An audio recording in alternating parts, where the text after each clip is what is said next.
So once again दोस्तों, मैं self Amarjeet और फिर से आज हम रिवीजन करने वाले हैं जो लेक्चर ये फिफ्थ है जो इन्वायरमेंट एंड इकोलॉजी का है, जो खान सर यूपीएससी क्लास का जो बैच चल रहा है उसका रिवीजन करने वाले हैं। जो हिंदी मीडियम का है उसका हम रिवीजन करने वाले हैं। तो देखते हैं इस क्लास में जो सर पढ़ाएं उसका क्या रिवीजन, जो क्या पढ़ाएं सर उसका हम रिवीजन करेंगे।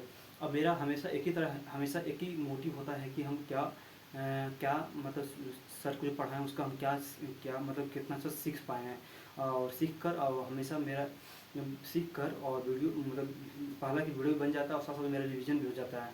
इससे मेरा क्या होता है, बोलने का तरीका में डिफरेंट होता है, डिफरेंट आता है। तो मुझे मुझे मतलब फील हो रहा है कि हाँ डिफरेंट हो रहा है, मतलब बोलने का तरीका में काफ़ी डिफरेंट हुआ है। तो इसी तरह हम रिवीजन करते रहेंगे। अभी तो शुरुआत है और बहुत आगे चलना है, आगे बहुत जाना है, तो रिवीजन करेंगे। तो बेसिकली जो स्टार्ट किए सर उसमें कि ये इकोलॉजिकल कम्युनिटी है, ठीक है। इकोलॉजिकल इकोलॉजिकल पारिस्थितिक तंत्र, जो ये टॉपिक काफ़ी बड़ा है तो उसका ही सर स्टार्ट किए हैं, जिसमें इसमें 3 तरह का इकोलॉजी कम्युनिटी है, ठीक है। जो पहला इकोलॉजिकल कम्युनिटी, और दूसरा है कि जो पारिस्थितिक तंत्र जिससे एक ही परावर्त क्षेत्र में रहते हैं, मतलब कहने का मतलब कि परावर्त मतलब एक ही हैबिटेट में रहते हैं। एक ही हैबिटेट मतलब हो गया कि जैसे कि कहने का मतलब कि कोई भी जीव मतलब इंसान एक एक क्या है, एक इसमें एक ही जीव मतलब एक ही हैबिटेट मतलब उसको एक इंसान को क्या चाहिए, ऑक्सीजन चाहिए, ठीक है। हमारे एटमॉस्फेयर में क्या ऑक्सीजन है, नाइट्रोजन है, बहुत अदर अदर बहुत सारे गैस हैं। उसी का मतलब इंसान मतलब ले रहा है, ऑक्सीजन ले रहा है और कार्बन डाइऑक्साइड छोड़ रहा है। ये हमारे जो मतलब कहने का मतलब कि स्थल पर हमारे मनुष्य के लिए स्थल पे उसका जीव है, एक मतलब हैबिटेट है। वहाँ पे मछलियों के लिए समुद्र है, नदियाँ हैं, जल हैं, उसके लिए अलग हैं।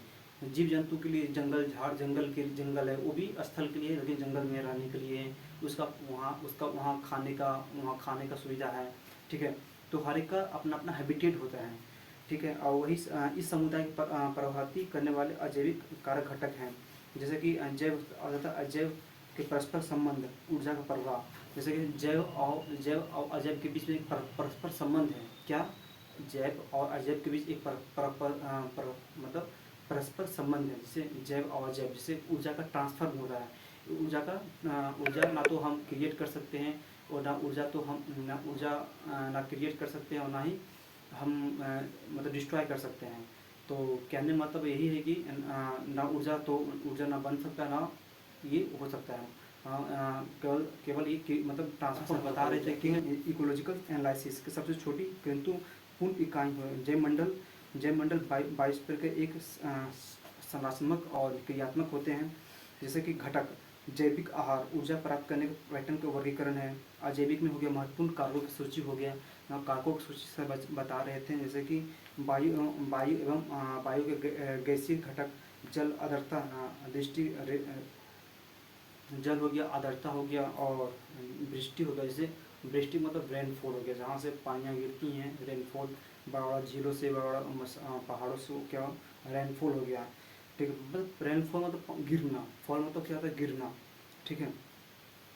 पोषक लवणों की मात्रा मिट्टी में उपलब्ध, हमारे जो मिट्टी में जो पोषक मात्रा होते हैं, जैसे हो गया अपना मतलब जो पेड़ होते हैं वो क्या होता है, पोषक लवणों का मतलब कहने का मतलब हो गया पोषक अपना उसी से मट्टी से ही अपना पोषण पदार्थ लेते हैं।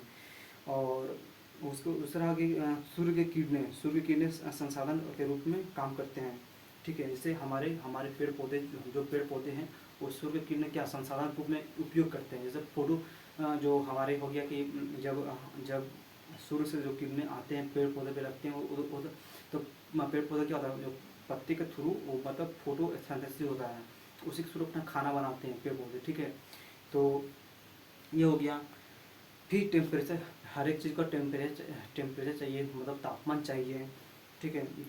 और मतलब जल और मृदा टोपोग्राफी, जगह बनावट कैसी हो, ठीक है, ये सब बता रहे थे सर।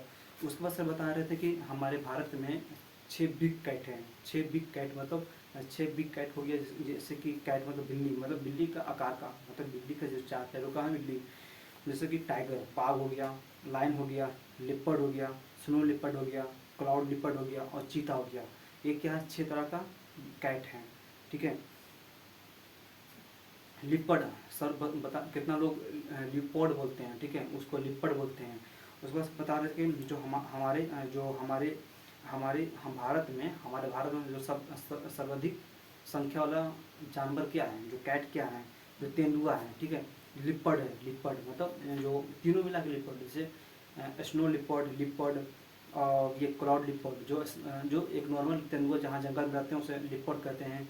और जो स्नो, जो पहाड़ी एरिया में रहते हैं, ठीक है, जो बर्फ़ के एरिया में रहते हैं, स्नो मतलब जो बर्फीले क्षेत्र में जो रहते हैं लिपड, उसको हम लिपड कहते हैं। और फिर उसके बाद हम उसके बाद क्लाउड लिपड हो गया, ठीक है। लिपड का जो है, जो भी हमारे जो WII है, जो Indian wild institute of India जो है, वो मतलब 8,000 के संख्या के अनुसार मतलब बताया है कि ये इंडिया में पाया जाता है लिपड, ठीक है। इसका जो हेड क्वार्टर है वो देहरादून में है लिपड का। और हमारे नेशनल एनिमल क्या है, टाइगर। इसका जो हमारे स्वतंत्रता के बाद जो मतलब जो हुआ है वो लायन था, ठीक है। उसके बाद स्नो लिपर्ड है, जो स्नो लिपर्ड जो है मतलब हमारे भारत में स्नो लिपर्ड कहाँ कहाँ पाया जाता है, कौन कौन स्टेट में, वो है हिमाचल प्रदेश, ठीक है, उत्तराखंड हो गया, जम्मू कश्मीर हो गया, सिक्किम हो गया, अरुणाचल प्रदेश। मतलब ये सब क्या है, स्नो मतलब जहाँ पहाड़ी एरिया है और जहाँ पे स्नो होता है, ठीक है, बर्फीले जगह पे है। उसके बाद हो गया लाइन। लाइन जो है हमारे पूरा एशिया में केवल इंडिया पाया जाता है, और भी एशियाटिक जेनेटिक वाला लायन है, ठीक है।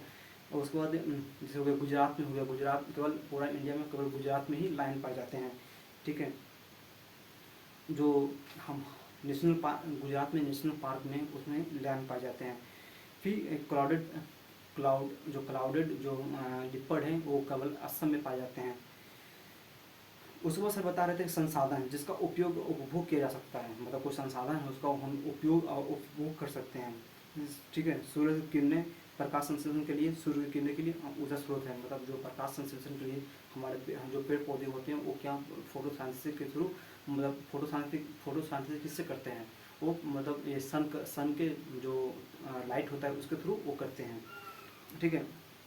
ये अजैविक घटक के दो श्रेणियाँ हैं, और पारिस्थितिक तंत्र, परिस्थिति जिसे हम कहते हैं कंडीशन, उसमें जिसका उपभोग संभव नहीं है, ठीक है। उसमें सूर्य किरणें के जीवों के व्यवहार नियंत्रण होना, फूल खिलने तक समय तक होना, फिर ठीक है। फिर जैविक घटके के वर्गीकरण, मतलब जैविक घटक में 3 तरह के होते हैं, प्राइमरी, ठीक है, प्राथमिक उत्पादक, फिर कंज्यूमर उपभोक्ता, और फिर तीसरा डिकम्पोजर। ये 3 तरह के होते हैं। उसके बाद सर बता रहे थे ये तीनों कोई मतलब एक इक्वेशन लिखवाए सर कि जैसे सी मतलब ये कार्बन डाइऑक्साइड और मतलब वाटर जब मिक्सिंग होते हैं तो क्या ये कार्बोहाइड्रेट बनते हैं, C6H12O6, ठीक है, और ऑक्सीजन रिलीज करता है। तो ये सब बताएं। और जैविक स्रोतों का अपना बायोमास बनाते हैं। जैविक स्रोत क्या होता है, अपना वो बायोमास बनाते हैं। और उपभोक्ता जो कंज्यूमर होते हैं वो क्या होते हैं, अजैविक स्रोतों से अपनी बायोमास नहीं बना पाते हैं। उपभोक्ता जो होते हैं ना, जो उपभोक्ता जो कंज्यूम करते हैं वो अपना बायोमास के थ्रू अपना मतलब आहार नहीं बना पाते हैं, ठीक है। और अन्य जीवों का बायोमास, जैसे टाइप ऑफ कंज्यूमर में 3 टाइप के होते हैं, प्राथमिक, द्वितीयक और तृतीयक कंज्यूमर होते हैं, ठीक है। जैसे हम 1 डिग्री 2 डिग्री और 3 डिग्री करते हैं। तो बेसिकली इस लेक्चर में यही सर पढ़ाएं, और देखते हैं नेक्स्ट क्लास में जो पढ़ाते हैं उसका फिर से हम रिविजन करने वाले हैं। जब तक के लिए बाय।